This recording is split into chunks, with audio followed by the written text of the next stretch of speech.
بسم الله الرحمن الرحيم. الحمد لله رب العالمين، والصلاة والسلام على أشرف الأنبياء وخاتم المرسلين محمد وعلى آله وصحبه وسلم.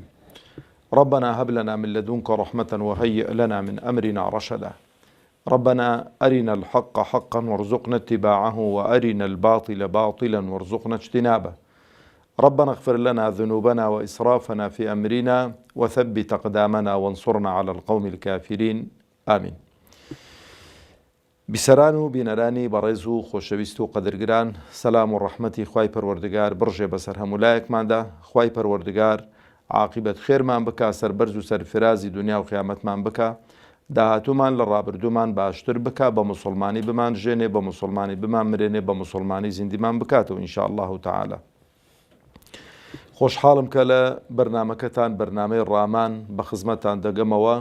خوازیارم خوای پەروەردگار بە گەورەی و عەزەمەتی خۆی ئەو بەرنامەیە بخاتە تەرازووی چاکەکانمان و تەرازووی چاکەکانمانی پێ قوڕسکە. خۆشەویستانم، لە حەڵقەی ئەمڕۆدا دەچینە خزمەت چەند ئاەتێک لە قورئانی پیرۆز هەڵوەستەیان لە خزمەتدا دەکەین کە خوای پەروەردگار هەندێک لەو شتانەی کە حەرامی کردوون لێمان، ئەوانەی کە دەبنە مایەی ئینسان تووشی هیلاکەت کە، ئینسان تووشی دۆڕانێک بکە، ئینسان تووشی ئاگری دۆزەق بکە، لەبەرەوە خوای پەروەردگار تەبارەک و تەعالە هەندێک لەو شتانەی پێڕاگەیاندووین کە ئەولەویەتی خۆی ئەو شتانەی کە حەرامن هەمووی هەر ئینسان دەبێ خۆیان لێ پارێزیت. بەڵام هەندێک لە حەرامەکان قوڕسترن لە هەندێکیان، وەکو چۆن لە گوناه و تاوانەکان کەبائیر و سەغائیرمان هەن، گوناهی گەورەمان هەن، گوناهی گچکەمان هەن. ئەو ئەولەویەتە گرینگە ئینسان وەکو خۆی معاملەی لەگەڵ بکاتن. لەبەرەوەش قورئان خوێندن، خۆشەویستانی خۆم، هەر ئەوە نییە بڵێ وەڵاوەکو لە ڕابردووش گوم چەند ختمت کردوون، چەند حاڵی بووین،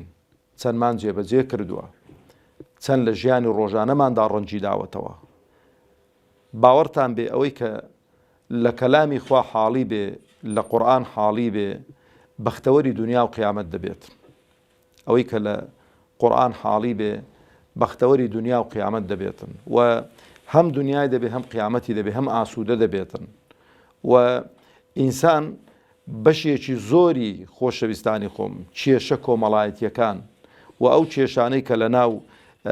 خانەوادەکاندا دروست دەبن، هەمووی هۆکارەکەی ئەوەی ئینسان لە کەلامی خوا حاڵی نەبووە، و کەلامی خوای تەبارەک و تەعالە لە ژیانی ڕۆژانەیدا جێبەجێ نەکردووە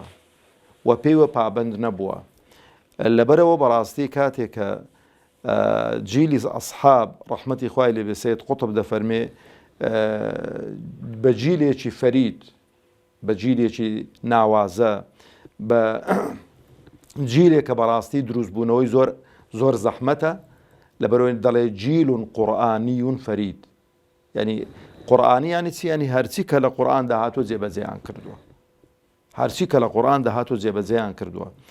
بۆیان نەکوە چەند ئاەتت لەبەرن، چەند ختمت کردوون، لەوەی مسابقەیان نەکردووە، بەڵام بەڕاستی لەوەی مسابقەیان کردووە ئەو کەلامەی خوا کە بۆ جێبەجێکردن هاتووە چەندمان جێبەجێ کردووە. ئەوە گرینگە. لەبەرەوە ئەمڕۆ دەچینە سوورەتی ئەلەنعام، ئاەتی 151. بزانین خوای پەروەردگار تەبارەک و تەعالە چمان پێ دەفەرمێتن، و ئایا ئێمە ئەو تەوجیهاتەی خوامان جێبەجێ کردووە و ڕەنجی داوەتەوە لە ژیانی خۆماندا. خوای گەورە تەبارەک و تەعالە دەفەرمێ قل تعالوا ئەتل ما حرم ربكم عليكم. ئەی محەممەد عەلەیهی سەڵات وسەلام، بانجیان کە بڵێ وەرن. دائیمەن کاتێک کە تو خەڵکێکی بانگ دەکەی پەیامێکت پێ ڕابگەیەنی، وانە ئێستا بانجی هەر کەسێکی بکەی، فڵان کەس کە هاتووە،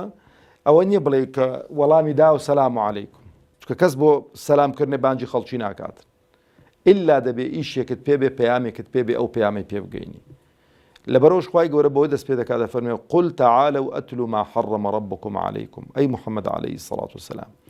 بانجیان کە بڵێ خەڵچینە وەرن با پێتان بڵێم خوای گەورە چ شتێکی لە ئێوە حەرام کردووە. خۆشەویستانی خۆ، ئەو شتانەی کە خوا لە ئێمەی حرام کردوون ئەگەر خوا نەخواستا تخونیشیان کەوتین و شەیطان فێڵی لێکردین بەشێکی لەو حرام کراوانەمان سنوورەکانمان شکان ئەو قەدەغە کراوانەی کە خوای پەروەردگار دایناون شکاندنمان و جێبەجێمان کردن دەبێ فەوری زوو بە زوو ئینسان تەوبە بکات و بگەڕێتەوە لای خوای پەروەردگار تەبارەک و تەعالە بۆی کە بە پەرێزێکی پیس بە پەرێزێکی کە پڕ بێ لە سوحوفی ئەعمالت پڕ بێ لە گوناه و تاوان و سەرپێچی و ڕۆچوون لە گوناه و تاوان و لە حرامەکان نەگەڕێنەوە خزمەت خوا بۆی کە بە سجلێکی سپی و ناوازە بگەڕێنەوە خزمەت پەروەردگارمان تەبارەک و تەعالە لەبەرەوە خوای پەروەردگار ئەو شتانەی کە حرامی کردوون خۆشەویستانی خۆم هەمووی لێرە باس نەکردوون بەڵام وەکو گوتم یعنی ئەو شتانەی کە گرینگن زۆر وەکو بڵێ گەورەن جێی بایەخن ئینسان تووشی هیلاکەت دەکەن یەکەم شت خوای پەروەردگار تەبارەک و تەعالە کە باز دەکات بە پێغەمبەری داناوە عەلەیهی سەلام تەبەنەها ئەولەویەت هەر کەسێک لە ژیانی خۆیدا ئەولەویەتی نەبێ شتە گرینگەکان ڕیز نەکات ژیانێکی فاشیل بەسەر دەبا لە دنیادا ئێستا خەڵک بۆ نمونە بۆ تەماشە دەکەی جاری وایە بانگ دەداتن تەقەی سەری نایەتن لە دوکانێ بازاری گەرمە دەی هێشتا ئەولەویەتی دانەناوە لە ژیانی خۆیدا داینناوە ئەولەویەت لەو کار و کردەوانەی کە دەیکا ڕەزامەندی خوایە و بە تایبەتیش نوێژ لە کاتی خۆیدا کە بانجیدا مشتریت هەبێ نەبێ لە دوکان قەڵەباڵغ بێ قەڵەباڵغ نەبێ بەجێ دێڵی دەچی نوێژەکەی خۆت دەکەی ئەو ڕزقەی کە خوا بۆ توی داناو هەر ئیتووە وەڵڵا جاری وایە دەبێ مای ئەوەی ئەو مشتریە کە دێتن واسە بە تو دەڵێ کاکە بابچین نوێژی جەماعەت بکەن ئەویش لەگەڵت و دێتە نوێژی جەماعەت بەڵام تەماشەکەن ئەو دوکاندارانەی کە گویان لەو برای خۆیانە جاری وایە کە بانگ دەدا دووسێ مشتری خۆ بە دوکاندا دەکەن ئەتوش لەبەرەوە هەندە طموحت هەیە بۆ ئەو دنیاە بەرەو نوێژی جەماعەت ناڕۆی هەندە دین و دەبەن و ئاخیریش لێت ناکڕن نوێژی جەماعەتەکەشت ڕۆی مشتریەکەش لێیان نەکردی بۆ چکە ڕزقی تو نەبووە خوای گەورە پێی نەداوی تەجروبەی کردووی بزانی داخۆ ئایا بالفعل لە بۆ چەند قڕوشێک لە بۆ چەند دینارێک ئەو خێرە عەزیمە لە دەستە خۆت دەدەیانەنا ئەو جا خۆشەویستانی خۆم ئەو ئەولەویاتانە گرینگە ئینسان ئاگای لێبیتن یەکەمیان خوای گەورە دەفەرمێ ئەللا توشریکوا به شەیئا زۆر جاری دیشمان دووبارە کردوتەوە دەیان و هەزار جاری دیش دووبارەکەینەوە هێشتا هەرکەمە سێشت ئینسان خۆی لێ پارێزی خۆشەویستانی خۆم لە دنیا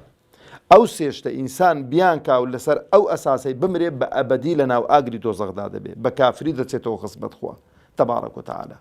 یەکەمیان شیرکە دووەمیان کوفرە سێمیان نیفاقی گەورەیە ئەو سێیانە هەر کەسێک ئەو سێ خاڵە ئەو سێ گوناه و ئەو سێ تاوانە ئەنجام بدە و تۆبەی لەسەر نەکا بگەڕێتەوە خزمەت خوا بە ئەبەدی لە ناو ئاگری دۆزەخدا دەبێت لەبەرەوەش تەماشە دەکەین ئەو سێ مستەڵەحە پانتاییەکی زۆریان کردووە لە قورئانی پیرۆز شرک کوفر نیفاق بۆ چکە ئینسان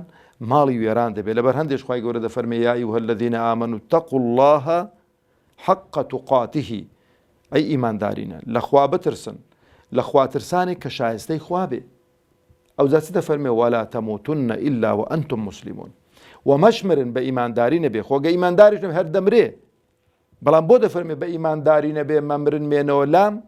لەبەرەوە کەسێک بە ئیمانداریەوە نەڕوا بەهەشتی لەدەست دەچێتن بەهەشتی لەدەست دەچێت لەبەرەوەش خوای گەورە دەفەرمێ واتقوا النار التي أعدت للكافرين خۆ لە ئاگرێک بپارێزن کە لۆ کافرانم داناوە حەیفە ئینسانی ئیماندار بچێتە ناو ئەوێندەر حەیفە ئینسانی موسڵمان بچێتە وێندەرێ خۆ بپارێزن لەبەرەوە یەکەم شت خوای گەورە تەبارەک و تەعالە دەفەرمێ ئەی محەممەد عەلەیهی سەڵات وسەلام بانجیان کە پێیان بڵێ ئەو شتانەی کە خوا لەسەری حەرام کردوون یەکەمیان چی ئەللا توشریکوا به شەیئا هیچ شتێک مەکەنە شەریکی خوا لە حاکمیەتیدا لە پەروەردگاریەتیدا لە ئەسما و صفاتیدا لە هەر شتێکە تایبەتە بەخوا بۆ خەڵکی دیکەی بڕیار مەدەن لە مەسەلەی دیارکردنی حەڵاڵ و حەرام خۆشەویستانی خۆم ئەمڕۆ کە بەڕاستی ئەوەی کە خەڵک تێی کەوتو ئەوەیە لە مەسەلەی خۆشەویستن و ڕق لێبوونەوە یعنی کەسێک پێی وایە فڵان کەس سەرکردە ئەو ئەگە ئەو نەبێ خەڵکەمی لە برسانە مریتن. ئێوە تایبەتە بەخوا وفي السماء رزقكم وما توعدون. خوای گەورە ڕازیقە، خوای گەورە ڕۆزی دەرە. ئەوجا حەڵاڵ و حەرام خوای گەورە بڕاندوێتەوە. ناکرێت و بە قسەی سەرکردەیەکی بڵێ بڕۆ فڵان کەسی بکوژە بەبێ ئەوەی کە تو بپرسی ڕاستی کابرای بکوژی. ناکرێ مەسەلەن تو سەرکردەیەک بڵێ بابە گیانەوە سەردەمیز وەچێ گوتیەوە سەدەی 22 ئەوانەوە بە 22 دەڕۆین. یعنی حرامی چی و حەڵاڵی چی و بابە گیان وەرە مەشروب حەڵاڵ و حەڵال گوێ وەڵاهی خۆ ڕاست دەکەی. ئەوە پەرستنە. ئەوجا پشتکردن لە شەریعەتی خوا لە کەلامی خوا و باوەشکردن بە بەرنامەی عەلمانی ئەوە بەخوا هەڵگەڕانەوەی لە دین. ئەتۆ بەرنامەیەکی دەستکرد کە ئینسانێک بینویسی بێتن پێت چاکتر و باشتر بێ لە هی خوا، یە کوفر لەوەی گەورەتر چییە، شرک لەوەی گەورەتر چییە، نیفاق لەوەی گەورەتر چییە، هەڵگەڕانەوە لەوەی گەورەتر چییە. ئەوجا خوای پەروەردگار تەبارەک و تەعالا لە دوای خۆی دەفەرمێ وەبالوالدەینی ئیحسانە. چاکەکار بن لەگەڵ دایک و باوکتان. خۆشەویستانی خۆ لەوانەیە لە سەردەمی باو باپیرانمان ڕەحمەتی خوایان لێبێ ئەگەر ئەو ئاەتت بۆ خوێنبانەوە لەوانەیە و پرسیارەیان کرد بیان گوت بە ئایا کەس هەیە جورئەت بکا لەگەڵ دایک و باوکی خۆی خەرابێ؟ کەس هەیە جورئەت بکا لەگەڵ دایک و باوکی خۆی قسەی بەرز و نزم بکا؟ ئەوەندە بە ئەدەب بوون، ئەوەندە بە ئەدەب بوون لە حوزوری باوکیان لە حوزوری دایکیان قسەیان نەدەکرد. زۆر مؤدەب، زۆر بە ئەخلاق، زۆر بە ڕەوشت. بەڵام ئەدی ئەو زروفەی کە ئێمە تێکەوتوین ئێستا چەند دایک و باوکت بۆ بێنم کە منداڵەکان لێیان داون، سەر و گوێلاچیان شکاندوون، دەستیان شکاندوون. چەند دایک و باوکت بۆ بێنم کە پیر بوون کە خوای پەروەردگار دەفەرمێ ئیما یەبلوغەنە عیندەکە الکبر ئەحەدوهما ئەو کلاهما فلا تقل لهما أف ولا تنهرهما هەتا ئاخری ئاەتەکەی. ئەگە پیر بوون ڕێزیان بگرن، حورمەتیان بگرن، کەلیمەی ئۆفیان بەرامبەر بەکارمێنن. چەندانت بۆ بینم کە پیر بوون لێیان بێزار بوون، فڕیان داونە خانەی بە ساڵات چوان، کەس خۆیان لێ ناکاتە ساحب. زۆر گرنگە ئینسان لە خیتابی قورئانی حاڵی بێتن، خیتابی قورئانی وەکو خۆ تەماشەکەین. ڕامان لە قورئان بۆ جێبەجێکردنی ئاەتەکانی خوایە. وەبالوالدەینی ئیحسانە، چاکە کار بە لەگەڵ دایک و باوکت. ئەگە دایک و باوک کافریش بوو بڕاندوێتەوە خوای پەروەردگار تەبارەک و تەعالا، نەک هەر کافر بوون. ئەگەر هەوڵیاندا ئەتۆش کافرکەنەوە. وئین جاهداکە عەلی ئەن توشریکە بیما لەیسە لەکە بێ عیلم. وئین جاهداکە یعنی زۆر دووبارەیان دەکردەوە، زۆر ئیلحاحیان لێ دەکردی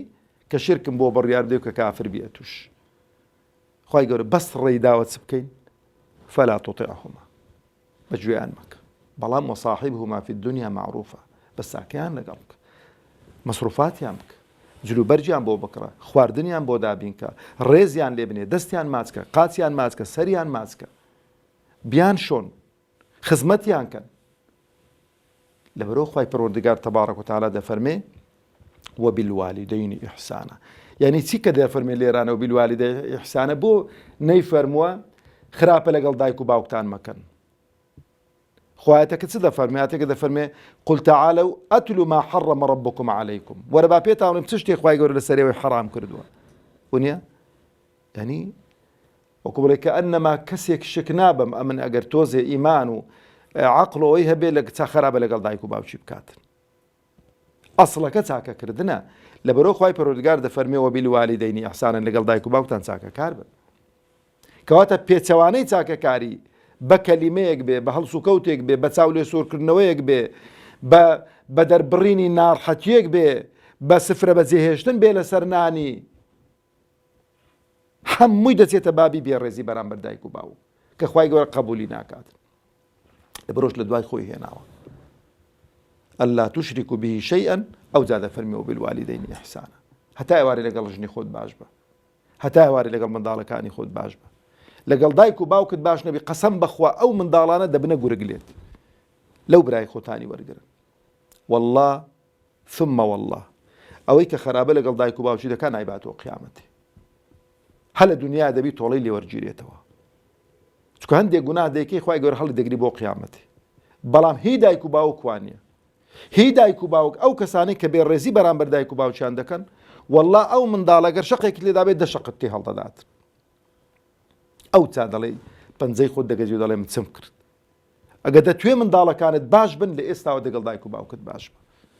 ڕێزیان لێ بنێ حورمەتیان بگرە مەیان گۆڕۆ بە خێزانت مەیان گۆڕۆ بە منداڵەکانت ئەو سەرمایان بۆ تو خوای گەورە نەیفەرمووە وبالزوجة والأطفال إحسان لو چونکە ئینسان طبیعاتی ئینسان وایە لەگەڵ خێزانی خۆی هەر باش دەبێت و لەگەڵ منداڵەکانی خۆی باش دەبێت هەموو عمری خۆی سەرف دەکات بۆوان بەس گرنگەکە ئەوەیە ئەو سفڵە نەبی ئەو وەفایەت لە بیر بێ کە دایک و باوک چیان بۆ کردووی تەماشای منداڵەکانی خۆت ناکەی کورد بەخێو کردوون تەماشا ناکەی کوڕاکە ڕاچیان بۆ دەکەی ئێوانی شوا بوون بەرامبەر بە تو ئەو جا خوای پەروەردگار تەبارەک و تەعالا دەفەرمێ ولا تقتلوا أولادكم من إملاق نحن نرزقكم وإياهم خوای گەورە دەفەرمێ منداڵەکانتان لە برسان مەکوژن کاتی خۆی برسیەتی باو بووە نەداری باو بووە خەڵک پێویستی بە خواردن بووە بە دوای خواردن ڕاکە ڕاچیان کردووە هیوا هەبووە منداڵی خۆی کوشتوون لە ترسی ئەوەی کەنانیان بداتێ خوای گەورە تەبارەک و تەعالا دەفەرمێ منداڵەکانتان مەکوژن ها من ئیملاق لێرانە لە شوێنێکی کاتەوە خەشیەتە ئیملاق لێرانە مینەکە داخیر بوو یعنی کابرا کە فەقیر و هەژارە خوای گەورە منداڵیشی پێداوی منداڵەکەی مەکو جەواب زانیکە و منداڵە ڕزقی تۆ دەخواتن لەبەر هەندێش خوای گەورە دەفەرمێ نحن نرزقكم وإياهم خوای گەورە دەفەرمێ ئێمە ڕزق و ڕۆزی تۆش دەدەین و هیویش دەدەین هیویشی وە پێشێ خستووە هی باوکەکەی وە پێشێ خستووە هی ڕئیس عائیلەکەی وە پێشێ خستووە یعنی ئەو ڕئیس عائیلەیە کێشەی منداڵانت نەبێ ئەمە ڕزق و ڕۆزی تو دەدەین و هی منداڵەکانیش دەدەین هەر کەسەکە و ڕزقی خۆی دەبێت تەماشەت نەکردووە کاتێک کە تو منداڵ بووی گەنج بووی لە ماڵی دایک و باوکت هیچت نەبوو کەژنت تێنا خوای گەورە دەروێشی لێ کردیەوە کە منداڵت پەیدا بوون دەروی دیکەی لێ کردیەوە ئەو ڕزق و ڕۆزەیە کە ئێستا دەیبینی خانی خۆت هەیە سیارەی خۆت هەیە پارەت هەیە چێ پەیداوی چێ بە قسمەتی کردووی خوا تەبارەک و تەعالا ئەو جا دەفەرمێ ولا تقربوا الفواحش ما ظهر منها وما بطن نزیکی ناڵێ گوناهان مەکەن دەفەرمێ ولا تقربوا الفواحش نزیکی گوناهەکان مەکەونەوە ئەو گوناهانەی کە بە تایبەتیش هەندێک لە زانایان دەفەرمون کەلیمەی فەواحش لە بۆ زینا و لە بۆ ئیشی قەومی لوط و ئەوانە بەکار هاتووە ولا تقربوا الفواحش يعني سي ولا تقربوا يعني نزيشي جناها كان مكونوا ما ظهر منها وما بطن أو جناهاني كبا أشكراي دكرن وأواني كبا بنهاني دكرن ونيا إذا أو آيات تاكل حالي القرآن بظروف زمانك نهاتو هتار رجي قيامته هاتوا إذا أو جناهاني كبا بنهاني دكرن قالك زورترن لو كبا أشكراي دكرن موبايل يكتبيه ئەو مۆبایلە تەماشە دەکەی ئەنواع و ئەشکال شتی خراپت تێدا خەزن کردووە بەتەنێک کە کەس لێ دیار نەبوو دەست پێ دەکەی و تەماشای دەکەی و ممارەسەی ئیشە خراپەکەی خۆت دەکەی لەبەرەوە خوای گەورە دەفەرمێ ولا تقربوا الفواحش ما ظهر منها وما بطن ئەو گوناهانەی کە بە ئاشکرای دەکرێن و ئەو گوناهانەی کە بە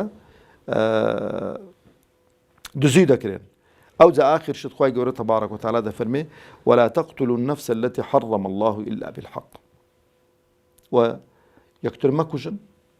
ونفسي إنسان لبين مبن إلا بحق نبي بحق سيا أو كابرا مثلا خويني شي لسرا خلقي شي كشتوا يعني وتديني خوي قوريو هل قراءته اش تايبته با دولتي إسلامي تايبته بخليفي مسلمانا أو زا خوي قوري فرمي ذلكم وصاكم به لعلكم تعقلون أو وصيتوا آموش قاري خوي بو إيوه أقر إيوه خاون عقلو وجدانو جيريبا ئەو شتانە جێبەجێکەن وەلایەتەکانی دوای دیکەش خوای گەورە کۆمەڵە شتێکی دیکەی وەبیر هێناوینەوە بەڵام من لێرە ئەنتیکتفا بۆ ئەوەندەی دەکەم ئێمە دەبێ مراجعەی قورئان و فەرمودەکانی پێغەمبەری خوا بکەینەوە عەلەیهی سەڵات وسەلام، بزانین چ شتێکی لەسەر حرام کردوین، چ شتێکمان لەسەر قەدەغە کراوە، بۆی خۆمانی لێ پارێزین، بۆی کە بە پەرێزێکی پاک و خاوێن بگەڕینەوە خزمەت خوای پەروەردگار. وەسسەلامو عەلەیکم وەڕەحمەت اللهی وبەڕەکاتوه.